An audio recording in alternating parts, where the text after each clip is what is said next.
Hey mccArts keyboard players, it's Elijah. We are so excited to be back serving with you during this time of regathering. During our time away, we took some time to polish up and change some things with the keys ministry, and I wanted to take a little bit to create a quick video to show you some of those changes and how we've streamlined everything so that's easier for you to come here and worship. So first, I'll give you a quick look at the gear just for some of you who may not be familiar. So a quick rundown of what we have here for keys. So right here, this big keyboard is a Yamaha S90XS. This is our main keyboard that is used for primarily the piano patch itself. And with this keyboard, that is just about all we tend to use it for, is just the piano patch. In your live mix, the S90 with the piano patch will be coming through the piano channel right there.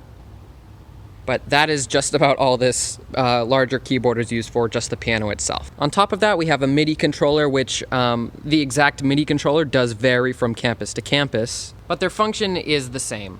The MIDI controller itself does not actually output any audio at all, but what it does do is, through one USB cable on the back, actually connects to this laptop over here.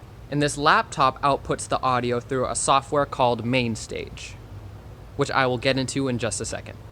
And that audio from this setup, from the laptop, outputs to the synth channel in your live mix. So if you're coming in to serve with us, here's what you need to get everything up and running. So the first step would be, we can power on the S90 with this power button right here. That will take just a moment to start up. And once it is started up, it will start on this default combi patch called Lay It Down, but what you really want is to use the piano patch, so all you need to do is press the voice button right here, and that will switch it over, and by default it will be on the piano. And that's it for this keyboard right here.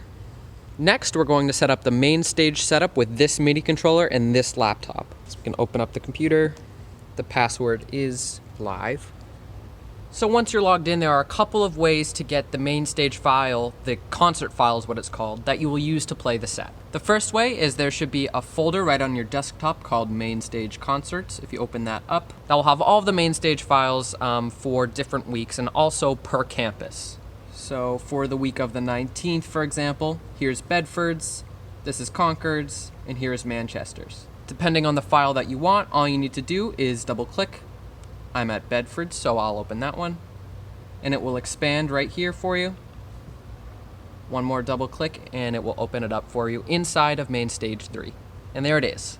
If for whatever reason this method doesn't work to get the concert file either to the laptop, or if it maybe doesn't open correctly, one backup method that you can do is just on the laptop head to Planning Center, and the MainStage concert will be attached under Plan Attachments, and you can download it that way as well. But once you have the concert, it will be right here, and as you can see, we have a dynamic patch, the walk-in song, and then the rest of the songs in the worship set. For those of you who have used MainStage before, this is pretty similar stuff. So with MainStage running, we now need to connect this keyboard to MainStage itself, and doing that is pretty easy. All you need to do is turn it on, there's a switch back here, and then press this auto on button. Trust us, we don't know why, but that's what makes it work. So now if everything is connected correctly, you should be able to press keys on the keyboard and get something coming out of MainStage. Once you're connected, you could head on into perform mode on MainStage, and that just cleans up the screen a bit for you, and you're all set to go.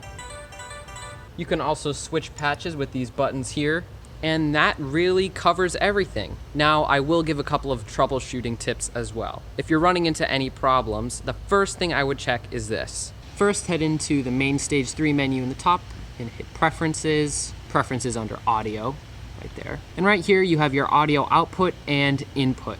The input doesn't necessarily matter in this case, but the output setting here absolutely does. For Manchester and Bedford, you're going to be setting it to this device right here. It's a Scarlett USB interface, and that is what lets the computer send its audio to the soundboard. And in Concord, the audio output device will show up as built-in output or headphone jack.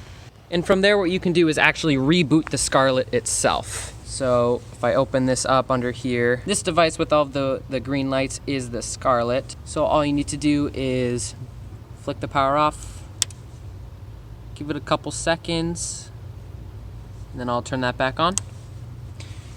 And in MainStage, that should connect back up. And now we can hear through the in-ear monitors as well as through the soundboard. But that is just about it, I believe, for all of the new changes, as well as some just general overview for the keys setup that we have here. I hope that this was helpful in some way. And if you're having any issues whatsoever, whether it be with some of the new changes or just other things in general, all relating to keys, feel free to absolutely reach out to me and I can totally help you out with that. Other than that, that's just about all I've got. So thank you so much for watching this, and we hope to be worshiping alongside you very soon.